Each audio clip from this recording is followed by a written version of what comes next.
Welcome to Blazing a Trail, Lives and Legacies of Irish Diaspora Women. Irish women blazed a trail across the globe in the 19th and 20th centuries, innovating in every field from science to sports and art to politics. Here, we tell their stories.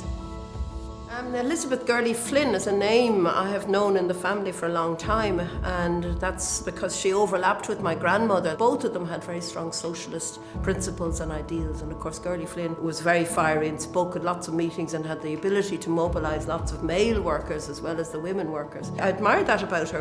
Like my grandmother, they spoke out in an era even more antagonistic to women prominence. I think that's really important, and it's great to have them as role models. I wanted to talk about Aline Cust, who became a vet in the early 1900s. She went to college in the late 1890s, and even though she was top of her class and was incredibly bright and capable and recognised as such, she had them all scratching their heads and wondering, could they allow this woman to become a veterinary surgeon? She spawned part of that debate about what women could and should be allowed to do.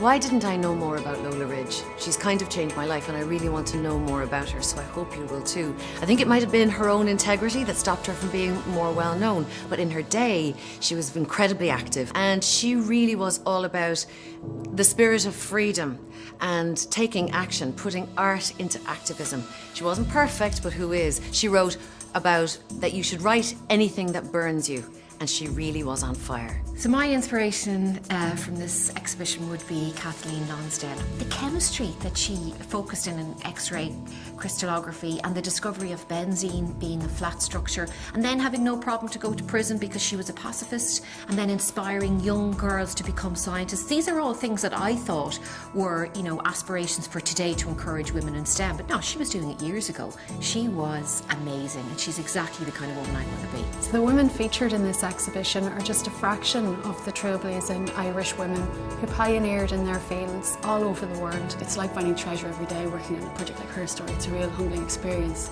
and a really special treat actually to be working with the Department of Foreign Affairs and Epic Museum, who are a dream to work with.